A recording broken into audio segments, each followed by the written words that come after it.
ધ્વનિ પ્રવાહીમાં પણ પ્રસરણ પામી શકે છે। આ પ્રવૃત્તિ કરવા માટે આપણને એક શાની જરૂર પડશે? ડોલની જરૂર પડશે। બીજું આપણે એક શું લીધેલું છે? શું લીધું? બેલ। બરાબર, ઘંટ લીધેલું છે। ત્યારબાદ આપણે ડોલની અંદર શું ભરી દીધું? પાણી ભરેલું છે। હવે આ જે બેલ છે એ બેલને આપણે ક્યાં રાખીશું? ડોલની અંદર। પણ કેવી રીતે એને મૂકવાનો છે? તે જે બેલ છે નીચે ડોલના તળિયે અડવો જોઈએ નહીં, અને પછી એને શું કરવાનું? અંદર વગાડવાનો છે।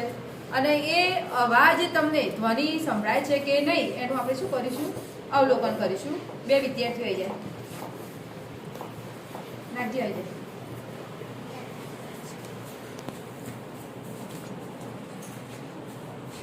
એક જણ છે ને એ આના અંદર લઈ જાય ખવડાવવા, અને લઈ જાઓ આડું રાખજો।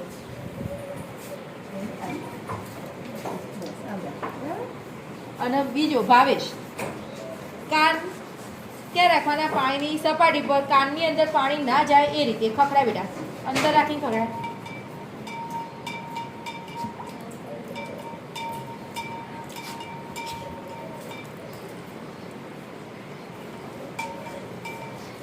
અવાજ સંભળાય? સંભળાય? હા। તો ભાવેશને અવાજ કાનમાં સંભળાય છે, એનો મતલબ કે ધ્વનિ પાણીમાં શું પામે છે? પ્રસરણ પામે છે। તો પાણી એટલે કે કયું માધ્યમ છે?